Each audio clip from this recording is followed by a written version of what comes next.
आसीगला मकर संक्रांति बा मकर पर्व आ मकर पर्व यही आरिसा पिठा बिना पूरा अधूरा।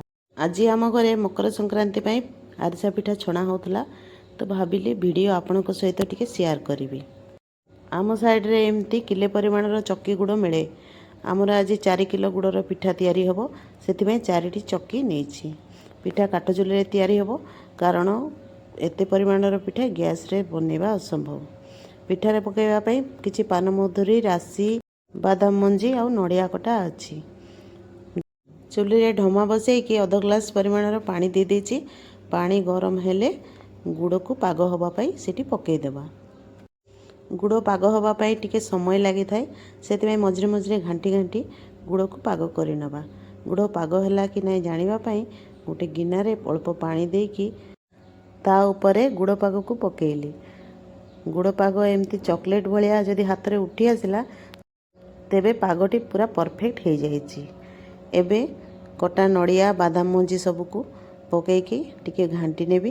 ता उपरे चाउल चूना पकईकी अल्प अल्प परिमाण रे धीरे धीरे ताकू घांटी की पाग कर नेबी। पाग कला बेले निया धीमा धीमा जलुवा दरकार। जदि जोरे जलिबो ताहले पाग पोड़ी जिवो। आ एमती अनवरत गोलेबा को पड़िबो, घांटिया को पड़िबो, नहले पाग तळु लागि जिवार संभावना थाए। 4 किलो गुड़ रे प्राय 7.5 रु 8 किलो चाउलर चूना लगी थाए। सेटा होची मेजरमेंट। प्राय 8 किलो चाउलर चूना लगी जिवो ताहले परफेक्ट पाग हो जिवो। घांटी घांटी पूरा एमती अठालिया पाग हेइतिबा दरकार। ऊपर गोटे चिकचिक गोटे शाइनिंग आसीबो, जानिबे सेतेबेले पाग पूरा हो जाइछि। तापर ताकू तळको ओल्हेकी कड़ाई बसैकी पिठा छाणीबार पाली। पिठा छाणिला बेले मध्य ख्याल रखिया को पड़िबो जे तेल जेमती बेसी गरम न हो।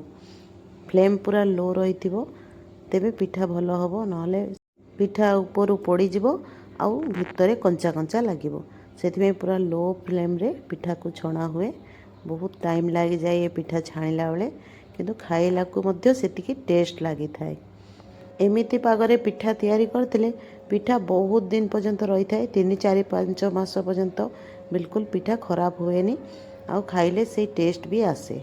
ए मकर संक्रांति रे ए पिठा को बनातु, घर लोकों को खुआंतु आउ समस्ते खुशी रे रुहंतु। आपण समस्तंकु मकर संक्रांतिर अनेक अनेक शुभेच्छा। जय जगन्नाथ।